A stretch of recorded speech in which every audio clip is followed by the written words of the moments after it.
from Fargo and serving you on TV, online, and on the go. This is Valley News Live at 6.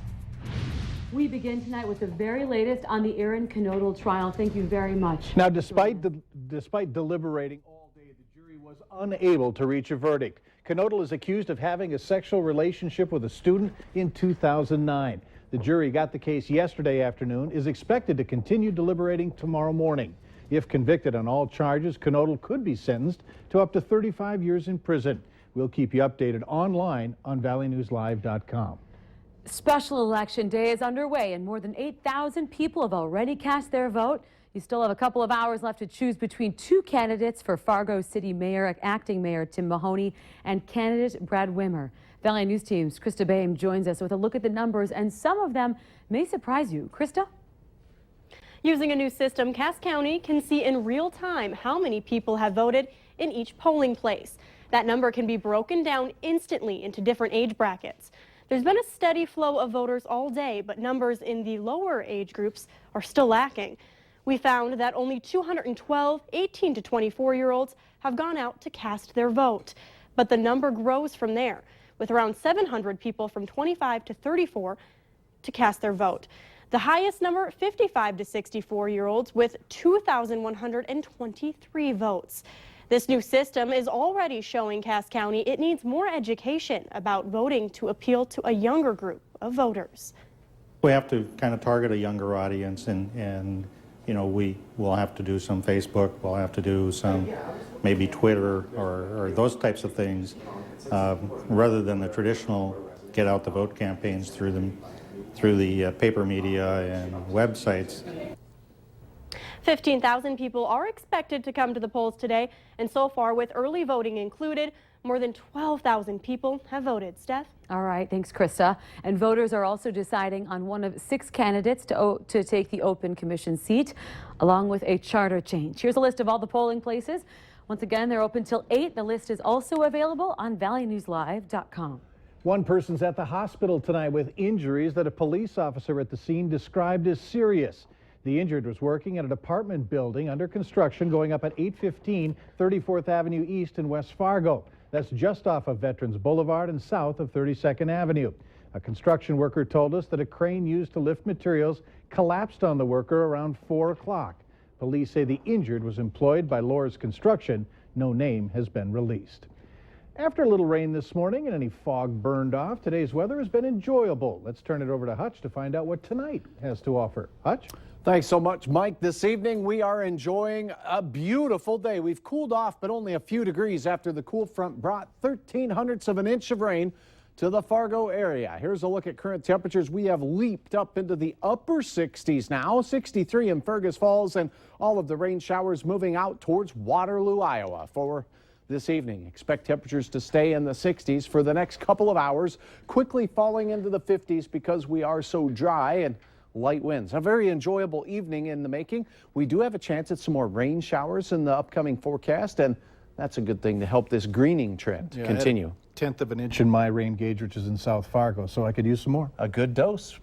All right, thanks. If you live anywhere in North Dakota, expect to hear emergency sirens at 11:15 tomorrow morning. It's part of a statewide test of the emergency warning system, as the potential for severe summer storms is just around the corner. Valley News Team's Neil Carlson gives us a reminder of what you need to know to keep your family safe.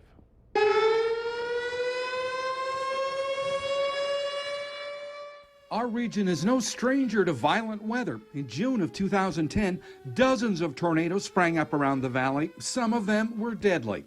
The Wednesday morning test of sirens across North Dakota is a reminder to make sure that everyone in your family knows they need to take cover in a safe building when they hear sirens. If you want indoor warnings, you want to make sure that you have a TV or radio on. If things look like conditions are ripe for severe weather, you should be monitoring your local media. That also means keeping on top of the weather wherever you happen to be outdoors. Here at Turtle River State Park, a very popular summer spot in Grand Forks County, things will be much safer this year. As many as 400 people could be in campers and tents spread out all over this park on a busy summer weekend. When severe weather was approaching, park officials' only option was to get in their car with a bullhorn and try to warn everyone to take shelter. Yeah, now we've got a severe weather warning siren that will sound a 3-minute steady tone, and turn that on and get a warning out to even the folks that are on the trails possibly, or those kind of things. And emergency officials remind you to not call 911 during severe weather asking for information. They're busy taking calls from all kinds of weather spotters. We'll send the deputies out to the western edge of the county to look for severe weather. So you have some eyes and ears to see what's coming toward Grand Forks. Correct, and we also, have contact with the rural fire departments out in that area. This sound at 11:15 Wednesday morning is just a test and a reminder to make sure your family has a severe weather plan. In Grand Forks, Neil Carlson, Valley News Live. Here's a reminder as well. You can stay up to date on severe weather from your smartphone or tablet. That's also where to check current temps and changing weather conditions on our Storm Team app. Just search VNL Weather in the App Store. Fargo police say a man was arrested after attacking a woman in downtown Fargo this afternoon. Here's video of his arrest. 43-year-old Charles Walker was arrested for strong-armed robbery. Fargo police say no weapon was involved here, but they tell us that a man attacked a woman and tried to take her belongings. He fell over and was able to be contained until police officers arrived shortly after the robbery. A small Minnesota community is dealing with a big loss of time, resources, and a historic building. An old grain elevator in Lake Park, Minnesota burned to the ground last night, and crews believe that someone may have started it. More than a dozen volunteer firefighters came out to help. Many people are saying it was the biggest fire they've ever seen, including the fire chief and the sheriff. How many people were actually involved with battling this fire. And when you see something that's been around for almost 100 years being taken down by fire, it's something that they'll never get back. This community won't. The Benson County Sheriff's Department is still investigating the fire and what could have caused it. While fighting this fire, they actually had 2 other calls come in. One abandoned building was destroyed, and it's also being investigated as arson.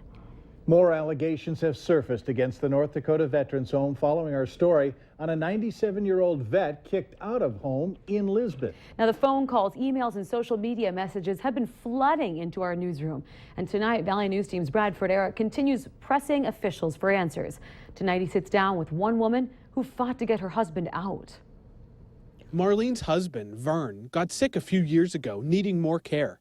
Vern was a veteran, so he checked into the North Dakota Veterans Home in Lisbon in 2013. I guess what bothered me a lot was the fact that they told me how good he was doing. At a meeting, staff members and Marlene discussed Vern's progress. The staff's consensus, he was doing well. A few days later, Marlene got a bill for Vern's care that was $3,000 more than normal. So then I called the administrator. He knew nothing of it. She was furious, and she wanted to know why, if her husband was doing so well, that his price of care had jumped so much. She called Mark Johnson and other officials at the home, and they gave her the runaround. She reached out to VA officials in Fargo, and they couldn't help. So once again, I made a round of calls, starting with state legislators for the Lisbon area. Representative Jerry Kelsch answered. He wasn't aware of any complaints and said lawmakers are not in charge of the facility. They simply appropriate the funding. Mark Johnson did not return my call, and neither did Gary Scarpel, chairman of the governing board. I could never recommend anybody to go down there. Her husband is now in a facility in Jamestown, and Marlene says it's like night and day. It was just like nobody cares. Nobody cares down there. Just come and do our thing and let the patient worry about themselves, I guess. Other allegations against the home include staff dispensing psychotropic drugs without the proper medical credentials, a hands-off approach to care, and a lack of special skills to deal with mental health problems. Bradford Eric, Valley News Live.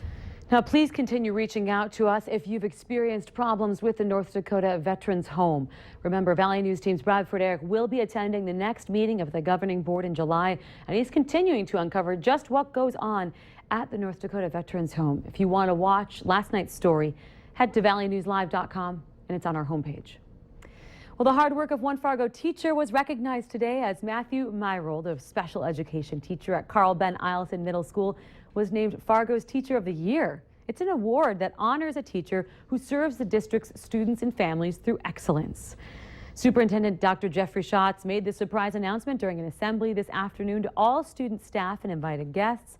They say Myrold was selected as the 2015 Teacher of the Year because he is a committed teaching professional. Congratulations. Yeah. Later on Valley News Live at 6, some West Fargo students getting some hands-on experience in the art of cooking. And it was a gray and soupy start to the day, but we've enjoyed some beautiful sunshine into the afternoon. The heat is on. Your forecast is next.